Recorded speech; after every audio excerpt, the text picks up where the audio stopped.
Alrighty, gang, we're moving in with Feeding the Ducks once again. It is episode 7 of the Overs and Unders podcast. We're doing a little bit of an Origin special today. We're going to throw in a few of our predicted teams, go through a little bit of try scoring, punch some numbers around Origin, try scoring numbers. Ryan, how the bloody hell are you? Jezza, mate, I'm doing well. Excited for Origin coming up, of course, and it's good to see Magic Round over the weekend. It was a success once again. It's got to be on the bucket list to attend in the near future, one of those weekends. Yeah, definitely. It even seemed like early there was already people trying to find tickets and scalp tickets and stuff for over a month ago. So it is becoming quite the footy festival, but you're just going to have to prepare your liver, I feel, if we were to ever to do 3 days of Magic Round, and how you would punch out any sort of quality content under those 3 days would be a difficult task at best. Might just have to take mid-season holidays through that period and just talk about it before, talk about it after. Exactly. Don't commit to too much over that weekend. No, absolutely not. You just don't know what state you would be in running around Brisbane half cut all the time. At Well, I least guess half maybe you cut. know already how it is. But Yeah. Been there, done that. But maybe not for 3 days around Brisbane, at least. no, yeah. Something But for the future. great footy anyway.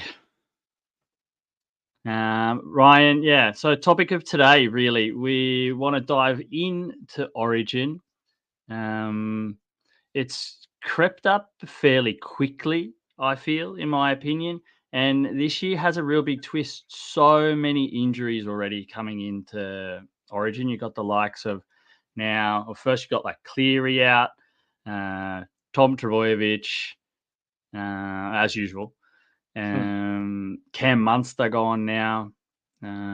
So there's lots of sort of holes to fill in a lot of the teams with like big names that are missing.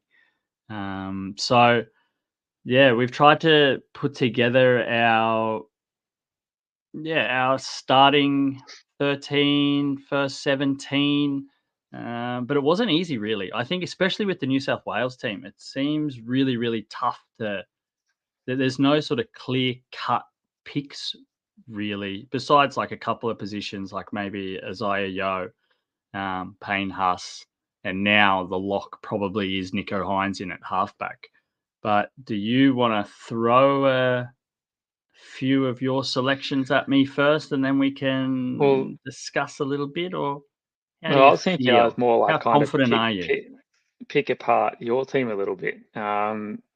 Like you kind of alluded to, I think there's a bit of discussion in Mhm. the picks, especially if we focus on the New South Wales team first.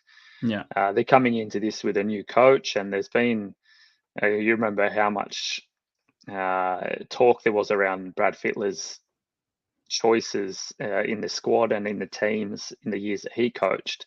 Yeah. But it's been very quiet around Madge in I think every sense of the occasion when you Mm. compare to Brad Fittler. He was Yeah. always in the news, and I've maybe read one or two articles about Madge as New South Wales coach.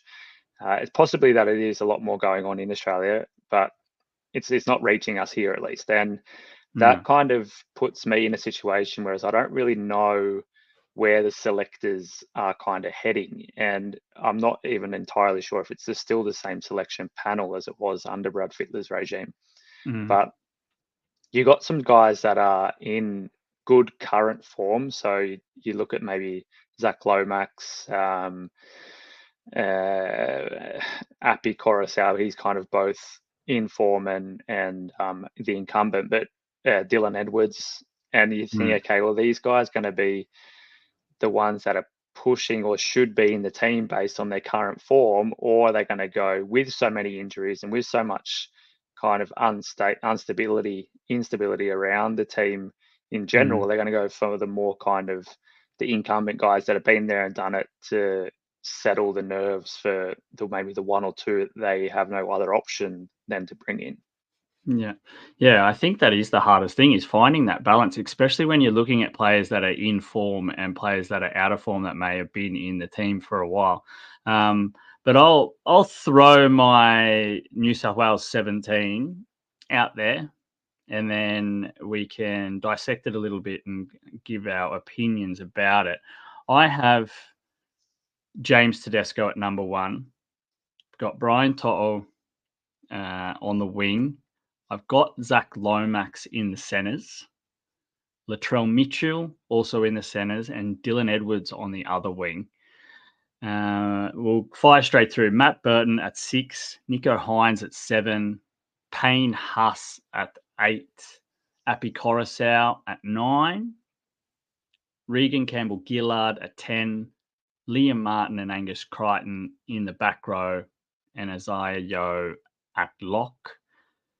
Cameron McGuinness gets his run as the backup hooker, or he can sort of fill in anywhere really for New South Wales. And then some of the tougher names on the list: Hamoli Olakuwatu, Stefano Utakamanu, and then Hudson Young. Now, my thoughts behind that, I think obviously a really, really tough call is on James Tedesco. It is getting time, you would feel, for him to respectfully move on, but he is not there yet. And I think he's still been playing very, very solid footy for the Roosters. You look how they've been going. I think you have to lock him in there until he says that he doesn't want to be picked anymore. I don't think he's the captain. He's their leader. I don't think you can really take him out. And then the back line, man, the back line is, I think, the toughest of all, because you've got players like we said, Zach Lomax, who's in incredible form, but never played there, never played Origin. You've got Latrell Mitchell, that's also been sort of in and out of form, been suspended, having one of these years where he's in the media. We barely, you don't even need to touch on the situation that Latrell Mitchell is in. But I don't think you can not pick him, because he's an Origin player. He's too impact. He break the game open for you, even if he's not doing work the whole way through. But having him out in the centres, he's always going to be a dangerous option. And then you think of, if he hooks up with Burton and Nico Hines, then it could be just an instant danger when you need a play in an Origin game, and it'll come from Latrell. So, but you look at the people that maybe miss out: Stephen Crichton, Addo Carr. A lot of the predicted teams, you've got Jesse Ramian, who's been in really, really good form for the Sharks, so he could also have slotted in there. And then having Dylan Edwards, I don't think you can not put Dylan Edwards in the team, because he's been in insane form. And you see he has his quieter games when Cleary's been in the team, but as soon as you sort of take Cleary out of the Penrith team, you just see how much more he gets his hands on the ball, how much more of a ball player he actually is when he has to be. So I think he's almost a waste out on the wing, but I don't think, when you look at how the game is being played now and Dylan Edwards' work rate, I think having him on the wing is going to be a benefit. Just like Toto, it's that Penrith mindset of he's going to come in and do all the work, and your forwards are going to be fresh. So, and then he can also break the game open. But yeah, I don't know. What are your thoughts on just Dylan Edwards at wing? I think you need to have him in the team, but I think, like you alluded to, I think you're wasting him on the wing, because, as you exactly said, his skill set and his what he brings to Penrith team is the dynamic running fullback. They're linking up in the back line, movements, sweeps across the field, and that stuff isn't going to be his primary focus if he's playing on the wing. And they're going to need him to be standing out there ready to finish, if they're not going to push Zach Lomax out for a couple of sets and bring Edwards in, and maybe even push the second rower further out so he gets one step closer to the ball, which I don't see that kind of structure, them getting on top of that in the 2 weeks they have in training and camp to get that done. So, I mean, as a Rooster supporter, and I love James Tedesco for his game. I think if New South Wales, they have the opportunity now with a new coach and a new thing coming in, that maybe take the risk and put Edwards at fullback. And So you'd leave? You think they'll leave, or you would? no, I think this is the Is it what? opportunity that they have if they're serious about Mm, winning and building mm, a future for this team, instead of, and this is the problem with New South Wales for so many years, that they've been trying to be in the middle. They're not willing to break it all down and start again and focus on the future, and they're not mm, willing to just rely heavily on their incumbents. So they're trying to pick the middle, and it's not working for them. no. It wasn't so many years ago that we had the head-to-head statistics were, almost even, but now Queensland have won 70 games compared to New South Wales 57. Mm, So it's a quite an unbalanced um, game at the moment, and Queensland are just, they have their structure in place. The players know their roles. The players know if they're in or out. They know that if they're coming into the squad as an 18th, 19th, 20th man or whatever, that if they bide their time, they're going to be a part of the team. But that's just not happening for New South Wales. They've brought in guys for 18th man, just different guys every time, and you still don't ever see them in the team unless it's now that the injuries call for it. So I think if they're serious about a succession plan, and they need to give Dylan Edwards a shot at the back there and utilize his skill set rather than stick him on a wing. Otherwise, don't put him in the team. Take a mm, winger that mm. is a good winger, or a yeah. So I think if you, it's picking guys out of positions as well has not worked for them previously. I don't know why they would keep doing it. yeah. So if you say if they take James Tedesco, who would you have on that wing? Would you put in then Addo-Carr, or would you be moving Zach Lomax to the wing and bringing in Stephen Crichton? I'd have Crichton in the team. His Mm, defense is one of the better of the centers. I'm not sure if I'd have Lomax in the team, but if he was in the team, he'd be a winger, mm. and maybe you'd have maybe not Bradman Best. His form isn't And he's extremely injured now good. too, I think. He got injured last week Okay. or week before. So at least for game one, I'm pretty sure Best is out. But Yeah, but I mean, yeah, it's tough. It's this exact conversation. It's like, but what do you do? I don't think even Latrell Mitchell is the right guy to have in the centers. His team, his form, his application, and you can see it in his game. He doesn't want to be there. I Mm, don't think you're going to wake something up in an Origin game. Like, he hasn't had that production in the last couple of years when no, he it hasn't felt been like it injured. almost did the opposite last year. I think he played Origin 1, they lost, and he played bad, and then he got sort of injured, and then their whole season has fallen apart until this day.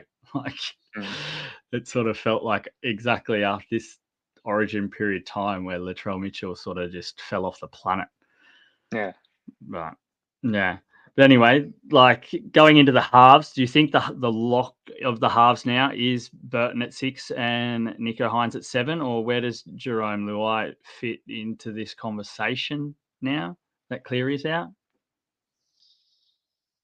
I think the better combination is probably a Burton and Hines, because I think you get the most covered out of having Mm, those two guys on the team. You get your kicking, your direction, your running. Hines isn't a great defender, and Burton. So Luai, I think, is a better defender than both of those players.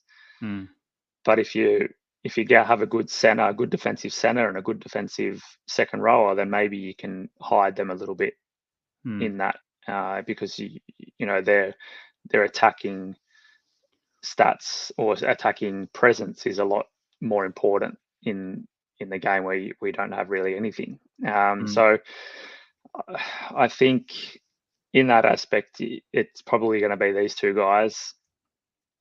but as soon as maybe your Mitch Moses or eventually Nathan Cleary, if he's ever healthy again this year, then they'll probably slot right in, and you'll probably see Hines go to 6 and Moses go to 7. Yeah.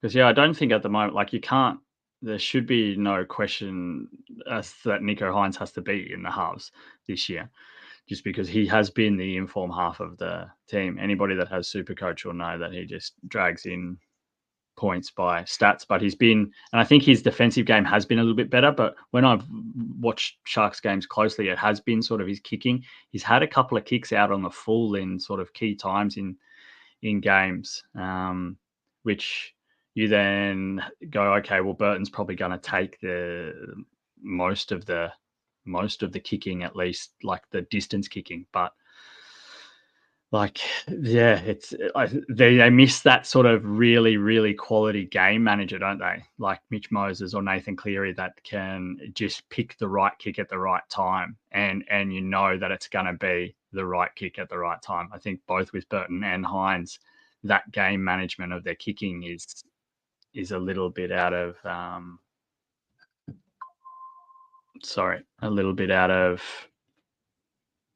it's out of their league, especially in Origin under pressure, game on the line, series on the line. You're going to be worried that one of these kicks is going to go out on the full, or they're not going to play the percentage play and put it in the corner. So, but I think, just back into the centres and wings, you got also Suaalii. Obviously, he's going to rugby next year, but that's definitely not part of my succession plan. But if you're going to look for an informed player that can play a wing or a centre position, is a solid defender and a good finisher, then you got him. And you've also got Katoni Staggs or Isaac Tungo that can play centre, which I would probably prefer Katoni over Latrell right now. Yeah. And I'd prefer Suaalii over Latrell. Yeah. And I think, like, you brought up a good point about Zach Lomax as well with his defending. Like, he's been a star with the ball in hand, but coming up with being out in the centres and, like you said, maybe needing to back up the halves a little bit more, you're going to find him in no man's land a lot. So they might play that percentage play and put in some really, really key defending centres, Jesse Ramian as well, that can play defence. Yeah, it's a big task, isn't it? Like, to fill that back line, I think it's got the most questions over it in the whole sort of Origin selection for sure. Yeah, 100%. Yeah, but forwards are pretty locked. Payne Haas has to be a lock. I think Api Coruscant, like you said, he's sort of been in and out of form, but yeah, there's also like Reece Robson is sort of out of the question all of a sudden now, even though he played a few games last year, but you haven't seen him in the talks at all, like in the hype that he had at last season. But I guess Appy will probably thrive in these conditions. He's been there before. He knows what to do. And then it's sort of how do then you play him with someone like Cam McInnes, or do you start Cam McInnes and bring Appy on as more of a running hooker? Damien Cook, completely out of the question for you? Yeah, I think it has to be after, like, even getting dropped for South, doesn't he? I sort of didn't even look at him. It didn't come up. I think with South's form, you can't pick him, to be honest. But you pick Appy, who's... Yeah, but like Appy's been playing well. He's just in I don't know why you look at it different, actually. It just feels like the Tigers aren't doing much better. They got 2 more wins than South, but it feels like Appy's been playing better. He just has less to work with, but you look at sort of what South is, say, less to work with. Well, South aren't red hot really either, are they? So, but it just sort of hasn't. I think it's just I think Damien Cook has been maybe blacklisted because of South's form and because of essentially, I mean, they have a lot of injuries in their teams in tatters, but it's mainly their back line that has struggled. Their forwards have done pretty well, and I think he's been playing okay. But even since before he's always was on the outer. It was always right. Coruscant or someone else that was there before him. Even when he was one of the best hookers in the league. So it was funny. I just while I was looking at that, Fred Fittler and Andrew Johns have put up an NRL, a New South Wales side, which doesn't look very different to yours, to be honest. Oh, really?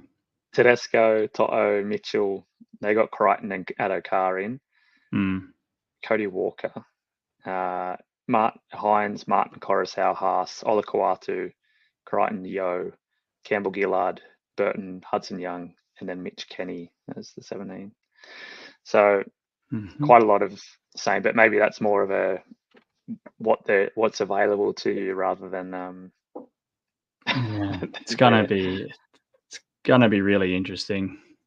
I think the whole sort of the back row and the forwards, bench forwards, sort of is where everything gets a little bit more settled for New South Wales, though. I think depending on who sort of starts and who comes off the bench, I don't really see any of those guys missing out.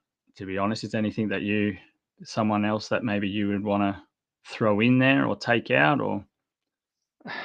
I mean, you did mention Reece Robson. He Mm, played off the bench last year, but I yeah, don't think you can carry Coruscant, McInnes, and Robson. no. And I think you have to have So McInnes now. He's just been hectic, and he can play second row. The yeah, only thing is that, like, if you look at the the lineup that I put in, you've sort of got Stefano, that's your big bopper. Otherwise, like, you're playing sort of a quite a fast bench there. So I think which has sort of worked in Origin, but then that's sort of the tactic that you have to go with. Payne Haas can play pretty big minutes though as well. So maybe Kaloa Matangi necessary. could be a name as well, which Mm, also bearing the brunt of poor club team form. yeah, Saifidi, any of them? yeah, yeah. Any of the six twins that are Oh, that's enough about New South Wales. We're yeah. spending way too much time on the team that's probably going to lose. So Yeah, absolutely. But there's a little less to talk about Queensland. There's much less questions in my book about the Queensland team. Obviously, there's a few small selections and who comes in, like filling those injury holes. But like, I'll fire the team that I have, and then we can pull it apart. I've got at number 1 Reece Walsh, on the wing Selwyn Cobbo, Val Holmes and the Hammer in the centres, Xavier Coates on the other wing. Tom Dearden comes in for the injured Munster. Cherry, of course. Ruben Cotter and Lindsay Collins playing in the front row, with Ben Hunt or Harry Grant in at hooker. The other would play 14. Then obviously David Fafita, Jeremiah Nanai, and Pat Carrigan closing out the forwards. And then, yeah, here's where it sort of gets a little bit tougher, I think. The bench forwards, Jaden Sewer, Mo Foduwaika, and Jermaine Hopgood. So, yeah, I think the back line speaks pretty much for itself. The only sort of question mark I had, or what I had trouble with, was probably the wing spots. Leaving out Murray Tuolangi was a tough one. So, but it's like, who does he? I think you have to have Xavier Coates when Xavier Coates is healthy, built for Origin, great finisher with no space, best finisher in the game, as we've seen already at the start of this season with some crazy helicopter tries and all that sort of stuff. It's just sort of Selwyn Cobbo been playing in the centres. For me, it hasn't been as involved as you think maybe he would be. I think he's been was better as a finisher on the wing. So by putting him on the wing, then you might get that out of him. And he's played Origin before. He's also a big sort of representative player. He plays well when he's played for Queensland and then played for the Aboriginal All Stars. And So it's kind of hard, and Tuolangi's had been a little bit injured. So I think that was sort of my reasoning behind starting Cobbo, but most likely Tuolangi will end up getting a chance throughout the series with someone getting hurt, you would presume. Mm. But yeah, Val Holmes, I think you have to have as a lock, and Hammer. It works so well, even playing him out of position. But there's also some question marks around Reece Walsh and his health, so you could see Hammer end up at the back as well, possibly. Well, I think that's something that's good about this Queensland backline, and I guess something that New South Wales have tried to achieve previous years is having that ability to cover. So, Mm. Selwyn Cobbo and the Hammer, even Val Holmes to an extent, can all play fullback or winger or centre. Yeah. And but I think they're a little bit different to your Tommy Trbojevic or your Latrell Mitchell, in the sense that they're different types of players when they're in these. You say Hammer is a quality centre when he plays centre, and he doesn't try and play the same game as when he's Mm. playing fullback. Mm. Whereas your Turbos and your Latrells, they're a fullback standing in the centre position, still trying to Mm. play like a fullback. Mm. And I think that's where the difference is around the kind of the makeup of these teams, and having those guys with dual positions, if you want to say so, Yeah. in that backline, and what they kind of can give. And I think it's like you said as well, it's clear that they are the top five. You have Talangi on the outer there, even maybe a Dane Gagai in the wings if shit breaks down. If Yeah. there's injuries, that you can turn to him because he's Uh, done a do, great do you job think there. Gagai now gone from, or do you think that they would bring him in if need be? I Like, just because it actually was think, sort didn't of he? that shock last year that he didn't get picked after Queensland being so loyal, and it was definitely time, and Billy Slater and the selection board had to make a hard call on that. But you wonder, do you tease him back in? But I think, like you said, I think the back line, you'd have to have two pretty serious injuries before he's going to get Yeah, picked, because you can shuffle those guys around. You bring in Talangi directly to, no matter what happens, if it's a fullback or if it's a center or a wing, Talangi comes in on the wing, and then you shuffle the rest. yeah, Right. I think so as well. So it's, but stranger things have happened Mm. there. And if you get, I don't know how long term Brimson's injury, Yeah. he'd be Um, in the queue before yeah, I think so. I don't think it's so long. Brimson was, I don't know, we can probably look, but I think it was just a few weeks. trying to read here, but I can't see the amount of weeks. Hmm. Anyway, moving on. Yeah. So Dearden, I think, slots straight in at number 6 for Munster. Same. Do you agree? Is there anyone else you Yeah, would look at bringing in? I think Sam Walker has been in really good form, but we discussed that, I don't know, earlier in the week, where you just sort of think Sam Walker playing Origin could work, but I think just the defensive load and his susceptibility to injury, I think, makes him a little bit vulnerable playing Origin at all. Or like, that's a big call. He's still playing first grade NRL, but I think he's going to be right. the Queensland halfback after Cherry Evans, but Mm, the you need, together with Cherry Evans, you need a ball running 5/8, and that's mm, what Dearden is, and that's what Munster was, and mm, the only other person really after that's Ezra Mam, mm, but Queensland aren't about bringing in guys, just because they're in a spot of form and without mm. being in the squad, and which Dearden has been. He's been there. Yeah. He's been through it all. He will slot straight in there, and it won't be a problem. Yeah. Okay. Forwards, Ruben Cotter. I think, like, that's where Queensland have been hit the most with, like, the hardest with injury. Obviously, you lose a lot with Munster. You lose that X factor, but Dearden can do the X's and O's and play just a solid game. Maybe isn't as electric as Munster, but You can get that from other players in the team, but losing Tino, I think, is huge. And Flegler have also been playing really, really well at Origin level, and both of those guys are out for the whole season, so you're not going to see them at all in the series. So you've got then relying on Ruben Cotter and Lindsay Collins to start, or maybe you have Mo in the starting lineup, and bringing on Collins. I think Ruben Cotter has to start, but I just think because of how his series was last year, he was an absolute beast.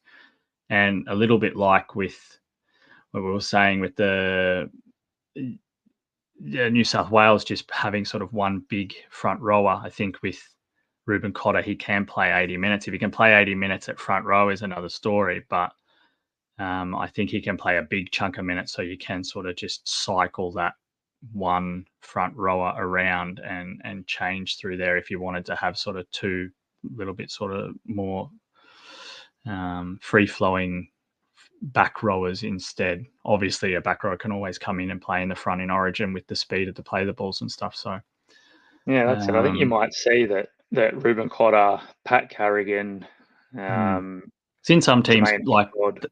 that you saw online. Pat Carrigan was even in the front row. Yeah. But And I think like now the positions are mostly just to put on paper. It's not always that they're in that exact position on the field and when they're playing and the roles they take. So I think this is probably more of a fluid forward pack for Queensland than maybe what you'd have at club level. So I think you're probably going to see Cotter, Collins, Fafita, and Nanai Carrigan in the starting in the run-on team, and then where they stand and defend or however they run the ball, I think is going to be probably different from set to set, or depending if they're working out of trouble or crushing the line. So yeah, that's my take on that. Yeah, because like you said, like with Fafita, it's if you sort of watch what he's doing at the Gold Coast now, he's not just sort of sitting out on the edge anymore. He's doing so much more work than he used to do. He's in the middle more. He's taking more hit ups. He's moving into the center and cycling through and taking more tackles. So I think he could play a similar role there and be on the edge in attack, but definitely sort of moving in the middle or taking that first hit up and then moving out to the edge for when they start spreading the ball. So just sort of take that pressure off the big middles if they're going to put in a little bit their longer minutes. And then Someone's probably Jeremiah said to Des Hasler that if they're gonna pay him that much money, then he has to do a bit more work. Yeah, definitely. Crazy backflip. I can't believe that he ended up staying. That's it's a not whole. It's not in the waters to backflip in the other direction to stay at the Gold Coast. It's normally the other way around. And on the Roosters of all clubs, Yeah. could have been living like a king, getting fed meat pies by bikini girls in Bondi, mate. Like he could have been the king of Bondi for a long time. Think if he went there, like he would be a cult hero out there. Isn't he already that in the Gold Coast? What do you mean? He lives in Pimpama. But I think maybe that's what he likes. Yeah. No, like he definitely is the number one guy on the Gold Coast, but it's nothing like moving to the big city, I don't think, and being around the eastern suburbs, going to the Sheaf on a Friday, Saturday night after the game. But he's more of a family man, Dave. So I've heard from close sources. Likes to be at home and spends a lot of time with his missus and looks after his family. So maybe he didn't want the limelight. Yeah, good choice. Good for Gold Coast. Yeah, definitely. Well, and then sort of your bench players, Ryan. Do you think Jermaine Hopgood gets his chance in a Origin jersey for the first time? And Jaden Sewer. Has Sewer played Origin before? He didn't play last year. I don't think so. But that was sort of tough. You've also got sort of Corey Horsburgh, he Christian has Welch. played. Like you've got those guys that you could also bring in on the bench there. So I think that's the toughest calls that are going to have to be made. Who are these bench forwards going to be? Jai Arrow, you're probably not taking in. Yeah. But he's Mo also been in the mix Fodawaker. in. Yeah, I think Mo, you sort of have to. Mo's been there. He does the work. Yeah, It's not you don't get much more from Mo, but you get the work. yeah. I like that forward. I think Bo Fermor, he's Mm, probably a little bit fresh still mm, compared to the other guys that have maybe been in the squad, and just because he's been out for so long. yeah, The being part of the squad is again all about what Queensland's about. So yeah, and all of those guys they've been in the training camps, yeah, so I think that makes the big difference. yeah, But all right, so we're pretty settled. Like I said, the Queensland team's pretty safe. You would think. Um, And then sort of, yeah, one of the biggest things we like to look at is obviously try scorers. There goes so many different prop bets when Origin comes around. It's almost like a Super Bowl, or you just sort of look at every which way to get in. And obviously, try scoring is a big part of it. And we dove in pretty heavily into first try scoring last year, and really sort of, yeah, just tried to find some trends and stuff, I guess, that to like to give you sort of a little bit of an edge. First try scorers are absolute lucky dip. Anyone 1 to 13, probably even in Origin 1 to 17 could get a crack at it, really. But we broke down some of the stats and found that obviously it's your centers and your wings that are getting the majority of your first tries, of course. If we look at the last 21 games, so the last 7 years, there's been 7 wingers, 8 centers, and 3 back rowers that have scored the first try. All the rest have only other positions have scored once. Last year it was Hammer scored in game 1. Val scored in game 2, Val Holmes, and David Fafita scored in game 3. So Queensland took the first try scorer in all 3 of those games. But before that series, New South Wales had scored the first try in all 3 games in the previous 2022 6 game ones. and Oh, 2021. So the previous 6 game ones, yeah. So, and then Queensland just took all 3. So that's really interesting to think that it's like a whitewash over the last 3 years in first try scorers. Might be something to think about. Could be a trend, maybe not. I mean, yeah, I Um, think you're not smart if you're not at least putting something on Val Holmes to cross first. yeah, yeah. Val Holmes seems to be the king. Like he's scored. We'll throw the stats. He's scored 13 tries in 16 games for Queensland. So that's a pretty incredible Origin record in itself. But the crazy stuff is when you look at when he's a first try scorer, seven of those 13 tries, so over half, have been the first try. So yeah, like that's 44%, 44%, 7 of 13.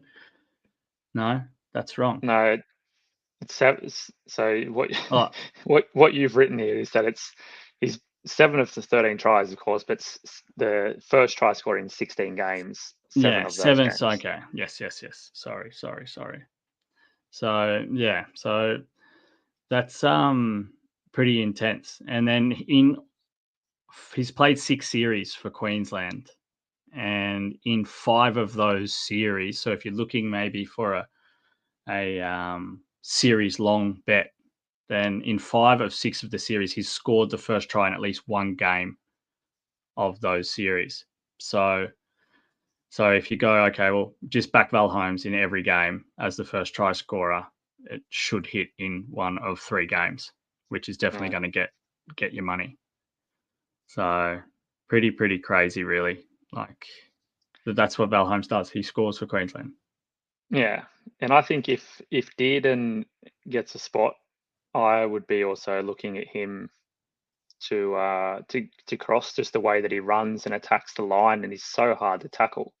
Mm. You've seen it in the game last weekend. Just his ability to break tackles, slide out, and just have that dynamic kind of running. Then he's a big threat close to the line. Is there anyone else you'd be looking at? Even for, say, anytime try scorer, first try scorer? I mean, I love I love betting a second rower. And Hudson Young, I mean, obviously he's coming off the bench, but I do think he has some pretty good stats around try scoring from second rower, and whether it's an anytime or a first, I think he's a good chance to cross. Angus Crichton as well. He can take. He's been scoring both a lot, hasn't he? Or was run, it just yeah, the one game where he scored a couple? But I don't know. I feel like but he's been scoring tries quite a lot the yeah, last few weeks. but he can hit holes and he can chase kicks. So he's a chance as well as a back rower. And even Jeremiah Nanai has crossed a few times for the Cowboys. So for the back Also, if rowers, I Dearden like. is there, like Yeah. you just think those short sort of chip bombs, or whatever you want to call them, that land right on the line, they just are an absolute danger. And if you're looking at maybe a bit further out, another like, the longest kind of smoky, maybe your Lindsay Collins crashing over in the middle could be one, and maybe like a dummy half, Api Coruscant or Ben Hunt to slip under a couple of markers close to the line is a possibility. But I think the second rowers are the best options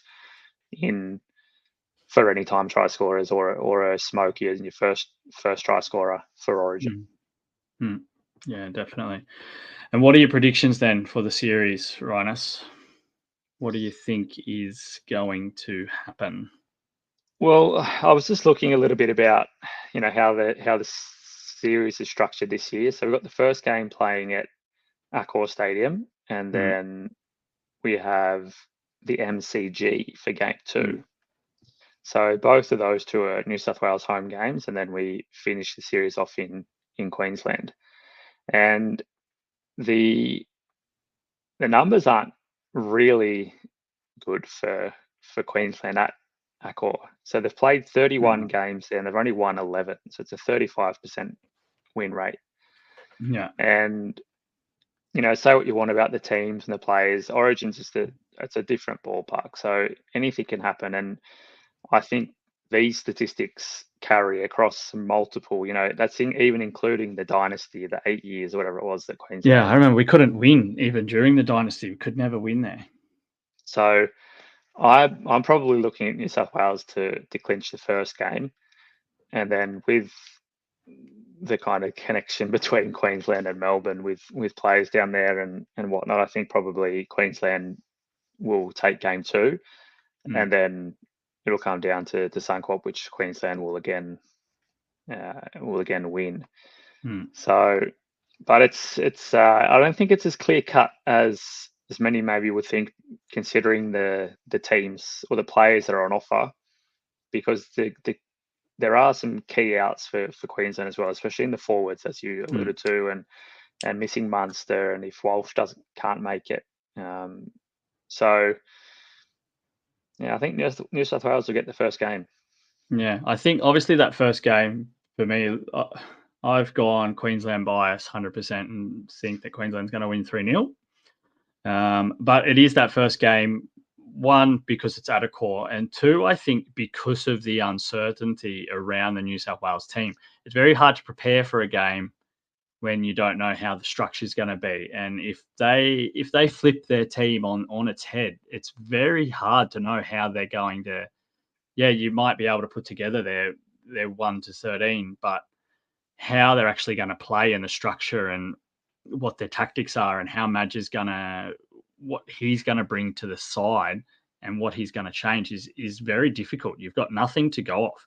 It's often like that, I think, when you've got players and teams, when players are out, you can get a shock look, either say at the lightest forms of what happens is, in club footy, when a key player like, say, Nathan Cleary or someone is out and then you bring in a new half or something like that, it's very, very difficult to work out how the structure and how the play is going to be. So if they flip their back line on the head, you're all of a sudden like, shit, how are they going to play? And then you can take that set and learn from it.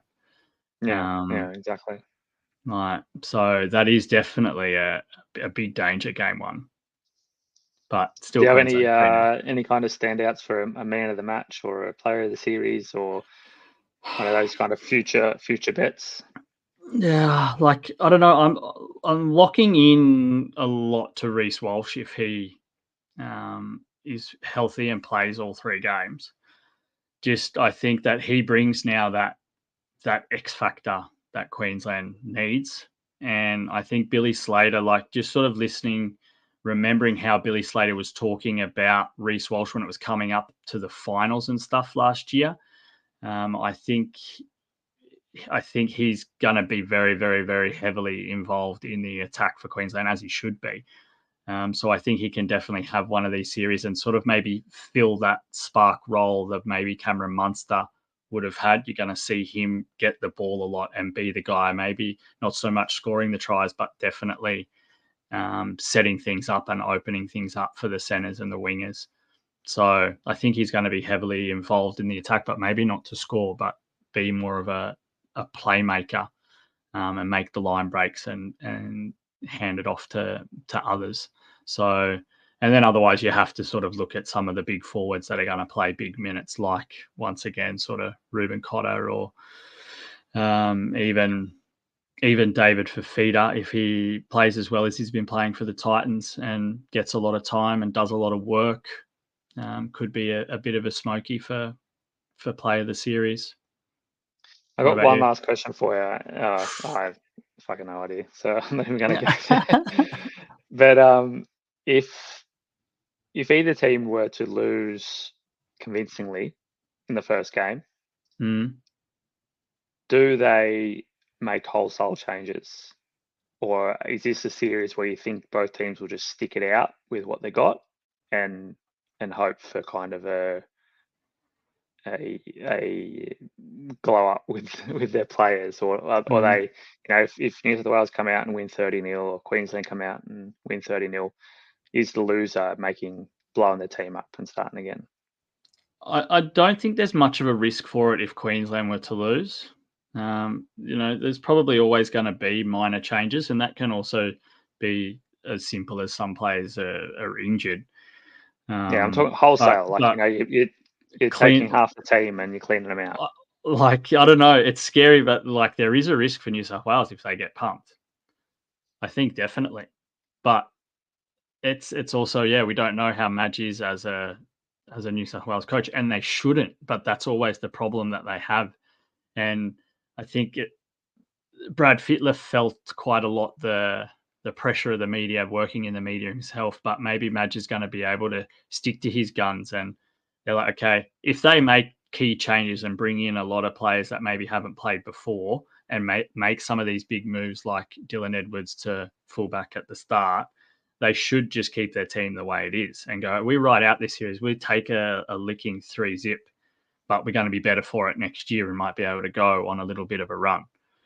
That's what Mm. I would do. But I think if they go with keeping some of their, I don't know, but it's either way, it's a risk. I think they bring in the young players and it pies, they're going to get pressured by the media to go back to the way things were, which hasn't worked. But that's what the narrative will be from the media. Mm.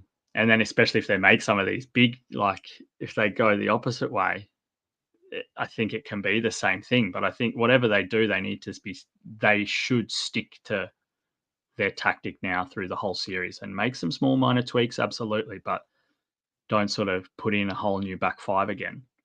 Mm. And then you're Well, also, like Moses will be healthy. Is Cleary gone for the series? I think it was, if I remember, Well, it 7 wasn't. It was just, weeks. oh, yeah. So he's gone for the first 2. Do you Mm. bring Cleary straight in if he's ready, like the week before game 2, or do you? It's also a No, big risk, isn't it? Like I don't think if these you guys don't if play you all right, win, I but don't if you think. lose, they'll Yeah, have to. Right. yeah, Oh, I don't know. possible. I don't know if they. I don't know if they can't. It'll I be don't know if they interesting to can't. see, nonetheless. Yeah. All right. Any final thoughts around Origin before we